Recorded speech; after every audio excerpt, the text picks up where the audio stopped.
إن الحمد لله نحمده ونستعينه ونستغفره ونعوذ بالله من شرور أنفسنا ومن سيئات أعمالنا من يهده الله فلا مضل له ومن يضلل فلا هادي له وأشهد أن لا إله إلا الله وحده لا شريك له وأشهد أن محمدا عبده ورسوله يا أيها الذين آمنوا اتقوا الله حق تقاته ولا تموتن إلا وأنتم مسلمون يا أيها الناس اتقوا ربكم الذي خلقكم من نفس واحدة وخلق منها زوجها وبث منهما رجالا كثيرا ونساء واتقوا الله الذي تساءلون به والأرحام إن الله كان عليكم رقيبا يا أيها الذين آمنوا اتقوا الله وقولوا قولا سديدا يصلح لكم أعمالكم ويغفر لكم ذنوبكم ومن يطع الله ورسوله فقد فاز فوزا عظيما أما بعد فإن أصدق الكلام كلام الله وخير الهدي هدي محمد صلى الله عليه وسلم وشر الأمور محدثاتها وكل محدثة بدعة وكل بدعة ضلالة وكل ضلالة في النار أعوذ بالله من الشيطان الرجيم بسم الله الرحمن الرحيم وسارعوا إلى مغفرة من ربكم وجنة عرضها السماوات والأرض أعدت للمتقين.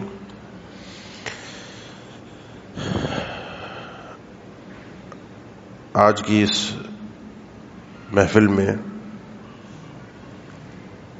ہم اپنے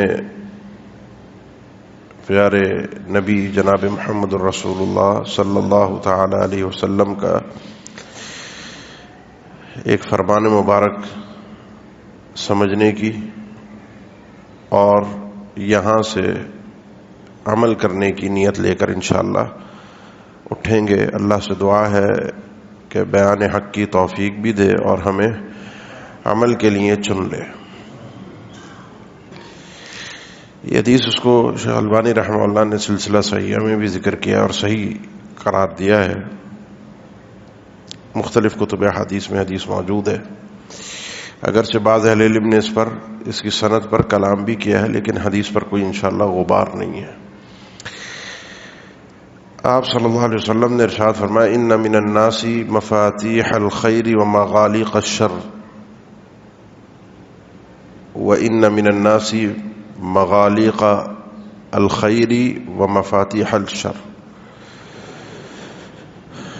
لوگوں کے مختلف مزاج ہیں، طبیعتیں ہیں. اللہ تعالیٰ نے انسانیت کو بلکہ آدم علیہ السلام کو ابو الانسان ان کو جو پیدا کیا ہے وہ زمین کے 7 مختلف حصوں سے مٹی لی ہے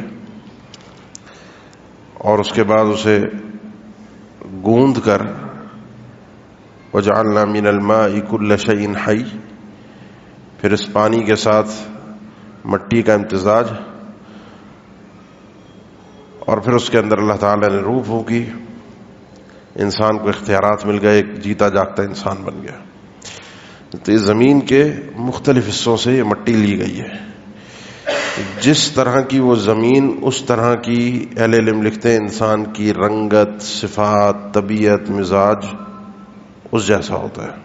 اور یہ آج بھی موجود ہے. انسان جس علاقے میں رہتا ہے اس علاقے کے اثرات کو اپنی نفسیات پر حاوی ہوتا ہوا دیکھتا ہے. نیک لوگوں میں ہوتا ہے. اللہ کی خوبصورت سرزمین مکہ میں ہے، مدینہ میں ہے، تو مزاج میں ایک عجیب عبادت کا رنگ اس کے دماغ پر سوار ہوتا ہے. تو اسی زاویے سے آپ صلی اللہ علیہ وسلم نے ارشاد فرمایا کچھ لوگ ایسے ہیں جن کو اس طرح سے بنایا گیا ہے، ان کی طبیعت اور مزاج میں ہے کہ مفتاح ہوتے ہیں. مفاتیح مفتاح کی جمع ہے. مفتاح کہتے ہیں چابی کو جس سے دروازہ کھلتا ہے، تالا کھلتا ہے. یہ مفتاح ہوتے ہیں خیر کی. اور مغالق مغلاق کی جمع ہے جس کو آپ تالا بھی کہہ سکتے ہیں، جس کو بند کرنے کا آلہ بھی کہہ سکتے ہیں. یہ بند کرنے والے ہیں شر کے دروازوں کو، اور کچھ اس کے بالکل برعکس ہیں. کچھ لوگ کچھ انسانیت میں سے ایسے ہیں جو شر کے دروازے، برائی کے کھولتے ہیں اور خیر اور نیکی کے دروازے بند کرتے ہیں۔ یہ ایک تسلسل انسانیت کی مزاج میں، طبیعت میں آپ کو لوگوں کے اندر نظر آئے گا۔ ہم دیکھتے ہیں، بہت زیادہ طویل میں گفتگو نہیں کروں گا، ہم دیکھتے ہیں انسانیت کی تاریخ میں تو آپ کو پہلے نبی یا کہہ لیے انسانیت میں پہل کام کرنے والے آدم علیہ السلام، سب سے پہلی انسانیت میں اللہ کی عبادت کرنے والے۔ اولو العزم پیغمبروں میں سب سے پہلے نوح علیہ السلام، جس نے اپنی قوم کو شرک سے روکنے کی سب سے پہلے دعوت دی۔ موسیٰ علیہ السلام اپنی قوم کے لیے، بنی اسرائیل کے لیے سب سے پہلے وہ شخص جس نے فرعون سے ان کو نجات دلوائی۔ اللہ نے ان کے ذریعے سے فرعون کو غرق کیا۔ اللہ کے نبی صلی اللہ علیہ وسلم تو منبع الخیرات ہے، ساری خیر اور بھلائی اللہ کے نبی صلی اللہ علیہ وسلم سے اس امت کے لیے پھوٹی ہے۔ ابو بکر رضی اللہ تعالیٰ عنہ مفتاح بنے، دروازہ کھولا انہوں نے، سب سے پہلے قرآن مجید کو جمع کیا۔ سرکاری سطح پر قرآن مجید موجود تھا، لکھا ہوا تھا، لیکن نسخے اپنے اپنے تھے، ذاتی تھے، کوئی یہ چھاپنے کا کوئی سرکاری انتظام تو تھا نہیں۔ جس صحابی نے اپنے لیے جو نسخہ لکھا، عبارتیں لکھی، وہ ان کے پاس موجود تھیں۔ عبداللہ ابن مسعود کا اپنا نسخہ تھا، عبداللہ ابن عباس کا تھا، سیدہ عائشہ کا تھا، زید بن ثابت کا تھا، مختلف صحابہ کرام کے اپنا نسخہ تھا نا، تو اپنی چیز ہے۔ اس میں انسان قرآن بھی لکھ رہا ہے، اس میں انسان حدیث بھی لکھ رہا ہے، اس میں انسان اپنی فہم سے بھی کچھ لکھ سکتا ہے کہ یہ اس آیت کا یہ معنی ہے، اس آیت کا یہ مفہوم ہے۔ سیدنا ابوبکر صدیق رضی اللہ تعالیٰ عنہ سب سے پہلے وہ آدمی بنے جس نے کہا کہ سرکاری سطح پر ایک جگہ پر قرآن مجید کو جمع کیا جائے گا، اور یہ خیر اور بھلائی اللہ تعالیٰ نے سب سے پہلے اس امت میں عمر ابن خطاب کے دل میں ڈالی۔ جا کے ابو بکر رضی اللہ عنہ کو انہوں نے کہا، قرآن جمع ہو گیا۔ عثمان ابن عفان پہلے وہ آدمی جس نے سرکاری سطح پر لہجہ قریش پر قرآن مجید کو جمع کیا، دیگر لہجات کو ختم کیا۔ سیدنا عمر ابن خطاب پہلے وہ آدمی جنہوں نے مکمل طریقہ کار کے ساتھ نماز تراویح کا اجرا کروایا۔ مفتاح کا مطلب یہی ہوتا ہے کہ جو دروازہ کھولتا ہے وہ دروازہ بند ہوتا ہے، دروازہ کھولتا ہے اور پھر پیچھے آنے والے اس کے پیچھے پیچھے داخل ہوتے رہتے ہیں۔ یہ وہ شخصیات ہیں جنہوں نے پہل کی ہے، پہلے دروازے کھولے ہیں۔ سیدنا عمر ابن خطاب کی شخصیت کو اگر آپ اٹھا کر دیکھیں تو اولیات میں کہ پہل انہوں نے کیا کیا کام کیے انسانیت کی تاریخ میں، مسلمانوں کی تاریخ میں، سیاست میں، دیگر چیزوں کے اندر پہلے وہ آدمی ہیں جنہوں نے دواوین بنوائے، رجسٹر بنوائے، مجاہدین کی انٹری کروائی، مجاہدین کی تنخواہ کا سسٹم جاری کیا۔ پہلے وہ آدمی جنہوں نے کام کیا، پہلے وہ آدمی جنہوں نے کام کیا۔ سیدنا معاویہ رضی اللہ تعالیٰ عنہ پہلے وہ آدمی جنہوں نے اسلام کی تاریخ میں بحری جہاد کا آغاز کیا، سمندر پر سوار ہوئے جہاد کی غرض سے، پہلے آدمی۔ تو یہ تو دروازے کھول گئے، یہ لوگ دروازے کھول گئے۔ اب جو بھی ان کے پیچھے آئے گا، من دل علی خیر فلہ مثل اجر فاعلہ، جس نے رہنمائی کا راستہ کسی کو دکھا دیا، اب جو پیچھے پیچھے چلتا ہوا آ رہا ہے اس کو اسی کے مطابق اجر مل رہا ہے۔ اسی لیے آپ دیکھیں گے ایک فرقہ ہے جن کو ان صحابہ سے نفرت ہے، دشمنی ہے، اس فرقے کے نزدیک قرآن مجید کی کوئی اہمیت نہیں ہے۔ ابھی کل پرسوں کی بات ہے، وہ ایک انڈیا میں ہے نا، جس نے پہلے کچھ عرصے پہلے بھی وہ رافضی شیعہ ہے کہ وہاں سپریم کورٹ میں درخواست دی قرآن مجید 26 آیتیں جہاد کی نکال دو، وہاں تو ریجیکٹ ہو گئے۔ پھر اس نے اپنا قرآن شائع کیا ان آیتوں کو نکال کر، کہتا ہے یہ تو ابو بکر، عمر اور عثمان کے اپنے بنائے ہوئے آیتیں انہوں نے داخل کی تھی تاکہ یہ اپنی حکومت کا تسلط لوگوں کو گمراہ کر کے، لوگوں کو لڑوا کر قائم کر سکے۔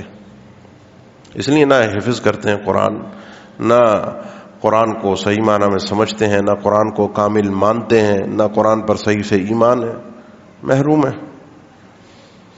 تو یہ تو جو نیکی کے لیے انہوں نے دروازہ کھولا ہے، تو نیکی کے دروازے سے یہ لوگ محروم ہیں۔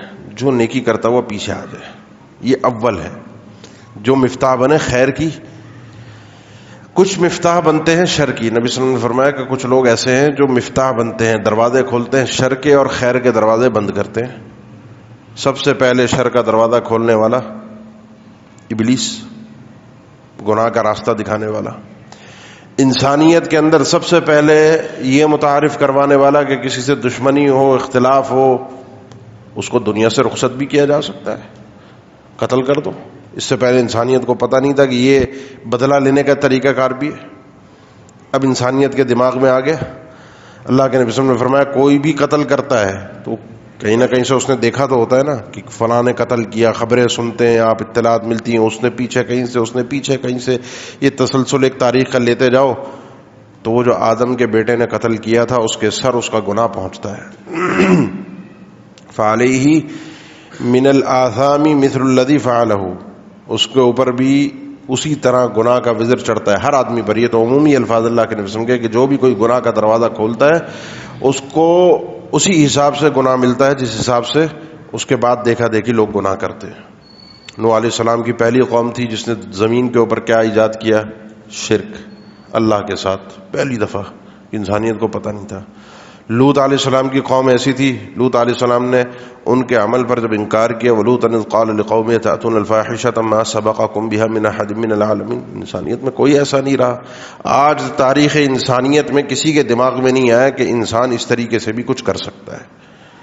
تم بدبختوں کہاں سے یہ چیز لے آئے؟ پہلی دفعہ دروازہ انہوں نے کھول دیا, پتھر پڑے ان پہ, بارش ہوئی, لیکن انسانیت کو پتہ چل گیا کہ یہ بھی گناہ کا ایک راستہ ہے, طریقہ کار ہے. عمر ابن لحی پہلا وہ آدمی تھا جو شام سے بت لے کر آیا تھا جزیرہ عرب میں. اس سے پہلے جزیرہ عرب میں بتوں کا سلسلہ دین ابراہیمی میں نہیں تھا. اسماعیل علیہ السلام نے بیت اللہ قائم کیا, بنایا, تعمیر کیا ابراہیم علیہ السلام کے ساتھ مل کر. وَإِذْ يَرْفَعُ إِبْرَاهِيمُ الْقَوَاعِدَ مِنَ الْبَيْتِ وَإِسْمَاعِيلُ. اس کے بعد عمر ابن لحی پہلا وہ آدمی تھا تاریخ عرب میں جو یہ بت لے کر آیا تھا. آپ صلی اللہ علیہ وسلم نے فرمایا میں نے اسے دیکھا, وہ اپنی انتڑیاں جہنم کے اندر جمع کرتا ہے, سمیٹتا ہے اور پھر وہ بکھر جاتی ہیں. پہلا آدمی لوگوں کو, یعنی جس نے دروازہ کھولا ہے شر کا, گناہ کا راستہ دکھایا کہ ایسے بھی گناہ ہوتے ہیں. اب مسئلہ یہ ہے کہ پہلا معاملہ تو نمٹ چکا.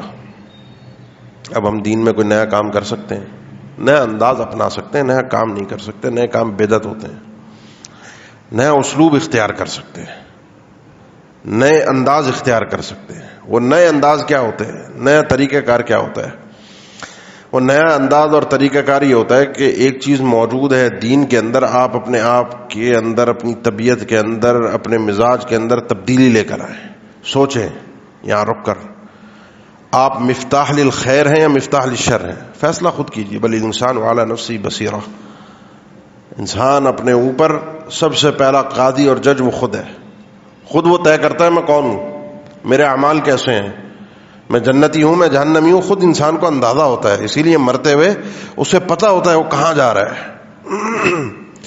طے کیجئے, اپنے آپ سے پوچھئے کہ میں لوگوں کے لیے مصیبت اور وبال تو نہیں ہوں, میری وجہ سے لوگ پریشان اور اذیت میں تو نہیں رہتے, میری وجہ سے میری بیوی کو الجھن تو نہیں ہوتی میرے گھر جانے سے, وہ کانپتی تو نہیں ہے, میری وجہ سے میری اولاد, ان کی خوشیاں, ان کے چہرے پہ مسکراہٹ ختم تو نہیں ہو جاتی, میری وجہ سے میرا پڑوسی تنگ تو نہیں ہے, وہ پریشان تو نہیں ہے, میری وجہ سے میرے خاندان کے لوگ اپنی خوشیاں بھول جاتے ہیں جب ان کے گھر کوئی خوشی ہوتی ہے اور وہ مجھے بلاتے ہیں اور میں جا کے وہ فساد ڈال کے آتا ہوں. طے کیجیے, دیکھیے, آپ خود جانتے ہیں اپنے آپ کو. بل الانسان علی نفسہ بصیرہ. یا میں وہ آدمی ہوں کہ جس کے جانے سے لوگوں کے چہروں پہ رونق آ جاتی ہے, جس سے لوگ ملنا چاہتے ہیں, جس سے لوگ محبت کرتے ہیں, جس کے لیے لوگ دعائیں کرتے ہیں پیٹھ پیچھے, جس کے لیے خیر کی بات کرتے ہیں. مفتاح للخیر مفتاح للشر. آپ کے کردار سے آپ کو پتہ چلے گا. طے کیجیے. اب مسئلہ یہ ہے کہ انداز نئے اختیار کیجیے, اپنی مزاج میں تبدیلی لائیے, اپنے آپ کو کوشش کیجیے کہ میں دروازہ کھولوں. کیسے؟ اللہ کے نبی صلی اللہ علیہ وسلم تشریف فرماتے, تقریباً کتب احادیث میں حدیث موجود ہے. یمن سے کچھ لوگ آئے, پھٹے ہوئے کپڑے تھے جسم پہ, حالت بہت بری تھی, بھوک اور تلواریں لٹکی ہوئی تھیں. آپ صلی اللہ علیہ وسلم محفل میں اچھے انداز میں بیٹھے تھے، ان کو دیکھ کر آپ کے چہرے کا رنگ تبدیل ہو گیا. ایک صحابی یہ چیز بھانپ گیا کہ اللہ کے نبی صلی اللہ علیہ وسلم پریشان ہو گئے. وہ اٹھے، خاموشی سے گئے گھر سے، چند کھجور لائے، نبی صلی اللہ علیہ وسلم کے سامنے رکھیں کہ اللہ کے نبی یہ ان لوگوں کے لیے ہے. یہ ایک کو دیکھ کر پیچھے جو سارے تھے نا وہ سب اٹھے، کوئی کچھ لا رہا ہے، کوئی کچھ لا رہا ہے. تھوڑی دیر میں 2 ڈھیر اللہ کے نبی صلی اللہ علیہ وسلم کے سامنے موجود تھے، ایک اناج کا، ایک لباس کا. آپ صلی اللہ علیہ وسلم کا چہرہ کھل اٹھا، آپ مسکرا اٹھے. ان کی حاجت مندوں کی ضرورت پر، حالانکہ صدقہ بدعت نہیں ہے، صدقہ کوئی نیا کام نہیں ہے، صدقہ موجود ہے. بس اس موقع پر مفتاح ہی آدمی بنا، اس نے راستہ دکھایا، دروازہ کھولا کہ بھائی یہ ضرورت مند ہے، اس کے لیے اس کے ساتھ تعاون کرو. اس نے دروازہ کھول دیا، پیچھے جتنے لوگ لے کر آئے. آپ نے فرمایا من سن فی الاسلام سنۃ حسنہ فلہ اجرھا واجر من عمل بھا. جو شخص اس طریقے سے راستہ کسی کو دکھا دیتا ہے، اسلام میں نیا طریقہ، نیا انداز، نیا اسلوب عبادت کی نئی جھلک دکھا دیتا ہے، وہ اس کو اپنی نیکی کا اجر بھی ملتا ہے، اور بعد میں جتنے لوگ اس کی دیکھا دیکھی، اس کا راستہ دکھانے کے بعد اجر عمل کرتے ہیں، ان سب کی نیکیوں کے برابر اس آدمی کو بھی اجر ملتا ہے، اور اس کی نیکیوں سے کچھ کمی نہیں کی جاتی. اور اگر برائی کا دروازہ کھولتا ہے، فرمایا وہ بھی اسی طریقے سے ہے، اس کو اپنی برائی کا گناہ بھی ملتا ہے، اور پیچھے آنے والے جتنے لوگ ہوتے ہیں ان سب کے آثام کو اپنے سر لادتا ہے، وبال کو لادتا ہے، ان کے گناہ ان کے سر باقی بھی رہتے ہیں. سوشل میڈیا کا، موبائل کا دور ہے، ہم اپنے اثرات چھوڑ کے کتنے گانے والے، ناچنے والے دنیا سے چلے گئے، مر گئے، کھپ گئے. بلکہ اس دور میں مرے جس دور میں موبائل، سوشل میڈیا، انٹرنیٹ نام کی چیز موجود، آج تک ان کے گانے، فلمیں، ڈرامے، گندی باتیں، غلیظ باتیں، شرکیہ باتیں، فضول بکواسات نیٹ کے اوپر موجود ہیں. چلے جا رہا ہے. مغلاق للخیر اور مفتاح للشر بن گیا یہ آدمی.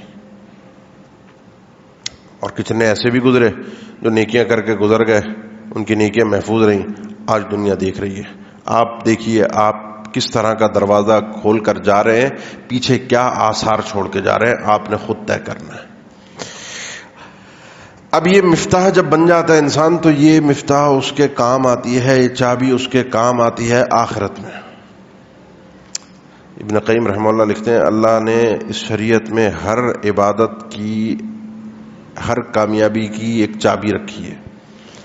نماز کی مفتاح الصلاۃ الطہور، طہارت ہے، بغیر وضو کے آپ داخل نہیں ہو سکتے نماز میں. حج کی مفتاح احرام، بغیر احرام کے حج میں نہیں جا سکتے. عافیت اور مزید انسان کو اگر چاہیے نعمتیں، اس کی مفتاح شکر میں. انسان کو اگر رزق چاہیے، اس کی مفتاح استغفار میں. انسان کو اگر آخرت چاہیے، اس کی مفتاح قصر العمل، کم امیدیں رکھیں. ہر چیز کی کافی سارے انہوں نے اعمال کی اسی حدیث کی روشن مفتاح بتائی، یہ اس کی مفتاح، یہ اس کی. اور یہ مفتاح لے کر جب انسان کل قیامت کے دن پہنچے گا، پھر وہ کامیاب ہے. پھر وہ، کیونکہ وہ کوشش کرتا ہے کہ میں اول بن جاؤں، میں لوگوں کو خیر کا دروازہ، اللہ کی رضا کے لیے، نمود و نمائش نہیں کہ میری شہرت ہو، میری واہ واہ ہو، میں مفتاح بن جاؤں، میں لوگوں کو دروازہ کھول کے دوں. اللہ کے نبی صلی اللہ علیہ وسلم کا فرمان ہے، حدیث ابن ماجہ کی ہے اور طویل حدیث ہے، جس میں آپ نے فرمایا کہ من تصدق بصنفین من شیء واحد، جو شخص جوڑی بشیئین بصنفین، جوڑی اللہ کی راہ میں کسی بھی چیز کی خرچ کرتا ہے. جوڑی سے مراد مطلب ایک چیز دینے کی وہ 2 دے رہا ہے. کسی کو ایک کپڑا دینا تھا، 2 کپڑے سوٹ کے دے دیے. کسی کو کھانے کے لیے 1 کلو اس نے دینا تھا آٹا، اس نے 2 کلو دے دیا. آٹے کے ساتھ چاول بھی دے دیے. کیوں؟ 2 وجوہات ہیں، 2 حکمتیں ہیں. ایک تو اس غریب کی، وہ اکیلا نہیں ہوگا، اس کے پیچھے اور بھی ضرورت مند ہو سکتے ہیں، اس کو مستغنی کر دو.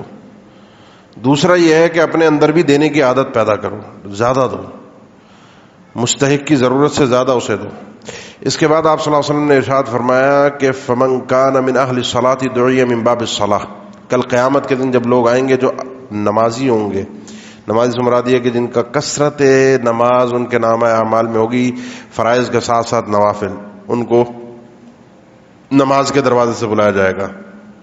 جو روزے دار ہوں گے ان کو باب، کون سا دروازہ ہے رمضان میں سنا ہے ہم نے؟ باب نہیں، باب الریان. یہ ایک واحد دروازہ ہے جس کا نام مختلف ہے. سب کے نام عبادت والے ہیں. جو جہاد والا ہے اس کو جہاد کے دروازے سے، جو صدقے والا ہے اس کو صدقے کے دروازے سے. لیکن باب الصیام والے کو، صوم والے کو باب الصوم نہیں کہا.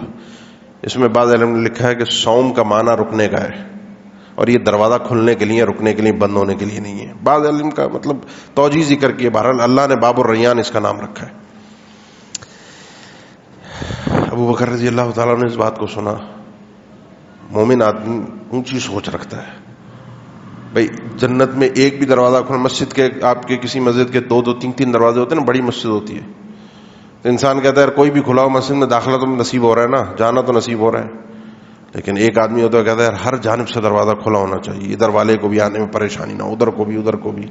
انہوں نے کہا اللہ کے نبی کوئی ایسا بھی ہوگا جس کو سارے دروازوں سے کھول کر کہا جائے جس دروازے سے چاہے جنت میں داخل ہو. بڑی سوچ، بڑی بات. میں فرمایا ہاں ایسے لوگ ہوں گے، بالکل ہوں گے. آپ صلی اللہ علیہ وسلم نے ارشاد فرمایا وَأَرْجُو أَن تَكُونَ مِنْهُمْ، اور مجھے اللہ سے امید یہ ہے کہ تم بھی ان میں سے ایک ہوگے کہ جس کے لیے جنت کے 8 دروازے کھول کر یہ کہا جائے گا جس سے چاہے جنت میں داخل ہو جاؤ. یہ کون ہے؟ یہ وہ آدمی ہے جو مفتاح تھے، جنہوں نے نیکیوں کے کئی دروازے کھولے تھے.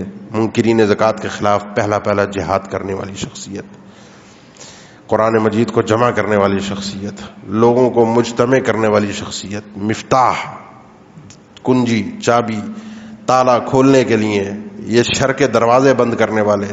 جس نے زکوٰۃ کا انکار کیا میں اس کی گردن اتار دوں گا. اگر وہ ایک رسی بھی جو اللہ کے نبی صلی اللہ علیہ وسلم کے زمانے میں دیتا تھا آج نہیں دے گا زکوٰۃ کے باب میں اس کی گردن نہیں چھوڑوں گا. شر کا دروازہ پہلے ہی دن بند کر دیا. سارے دروازے، یہ مفتاح دنیا میں بنے نا، آخرت میں سارے دروازے جنت کے اسی چابی سے کھلتے ہیں، اسی چابی سے کھلتے ہیں. اپنی طبیعت اور مزاج میں یہ مفتاح بننا، اپنے آپ کو اس انداز سے بنا لیں. اس کے بعد اللہ تعالیٰ آپ کو چاہتے ہوئے نہ چاہتے ہوئے آپ کی طبیعت میں، مزاج میں، آپ کے ذریعے سے لاشعوری طور پر لوگوں کو خیر و برکت نصیب کر دے گا. یعنی جہاں سے آپ گزریں گے اللہ کے فضل و کرم سے اس جگہ پر بھی اگر آپ کی مزاج میں ہے، جس جگہ پر آپ رہیں گے آپ کے مزاج میں اگر یہ خیر گھومتی ہے، میں نے لوگوں کا بھلا کرنا ہے، میں نے لوگوں کے لیے عبادت کے لیے دروازے کھولنے ہیں، میں پہلا وہ آدمی بنوں جو مسجد کا دروازہ کھول دے آج، تاکہ جتنے لوگ پیچھے داخل ہوں وہ میرے دروازہ کھولنے کی وجہ سے داخل ہوں. میں پہلا وہ آدمی بنوں یلتقیان ھذا فیعرض ھذا ویعرض ھذا. 2 بھائی جھگڑے ہوئے آپس میں، اللہ کے نبی صلی اللہ علیہ وسلم نے ان کی کیفیت بھی ذکر کی. ایک دوسرے سے ملتے ہیں، یہ ادھر دیکھ کر منہ موڑ لیتا ہے، ادھر دیکھ کر منہ موڑ لیتا ہے.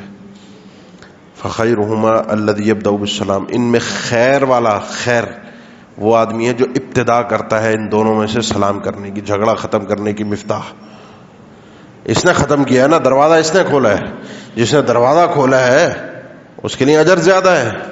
اپنی طبیعت اور مزاج میں آپ یہی سوچتے رہتے ہیں کہ میری طبیعت سے، میرے مزاج سے، میرے انداز سے، میرے اسلوب سے کس طرح سے لوگوں کو خیر پہنچے، میں لوگوں کے لیے خیر کے دروازے کھول دوں، میں لوگوں کو خیر کا راستہ دکھا دوں.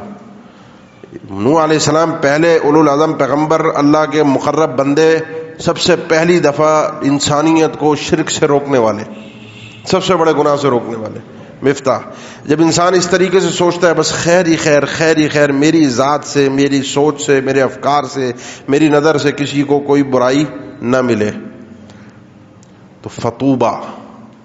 اللہ کے نبی صلی اللہ علیہ وسلم اس کے بعد فرمایا ان لوگوں کے لیے فطوبہ لمن جعل اللہ مفاتیح الخیر ومغاليق الشر على يديه وویل لمن جعل اللہ مغاليق الخیر ومفاتیح الشر على يديه. طوبہ ہے ان لوگوں کے لیے، طوبہ جنت، خوشخبری. جنت میں ایک درخت جس کے سائے میں چلنے والا، دوڑنے والا اپنی سواری پر سوار ہو کر 100 سال تک دوڑتا رہے، اس کا سایہ ختم نہیں ہوگا. سارے طوبہ کے معنی یہ ان لوگوں کے لیے، کیونکہ یہ مفتاح بنے تھے خیر کی. خیر جو اصل جنت ہے اس کا دروازہ اللہ تعالیٰ ان لوگوں کے لیے کھول دے گا. شر ان میں دروازے بند کیے، جہنم کے دروازے ان کے لیے بند ہیں. اور بربادی ہو، ہلاکت ہو، جہنم کی وہ وادی نصیب ہو جس کے اندر لوگوں کی خون اور پیپ جہنمیوں کے جمع ہوں گے. یہ ویل کے سارے معنی اہل علم نے ذکر کیے ہیں ان لوگوں کے لیے جو لوگوں کے لیے شر کے دروازے کھولتے ہیں اور خیر کے دروازے بند کرتے ہیں. دنیا میں خیر کے دروازے کھولنے والے کے لیے آخرت میں خیر کے دروازے کھلتے ہیں. اور دنیا میں جو اس انداز سے تھوڑا بہت سوچتا ہے، چلتا ہے، رہتا ہے، اللہ اس کی برکت سے زمین کے اوپر آسانیاں کر دیتا ہے. کیسے؟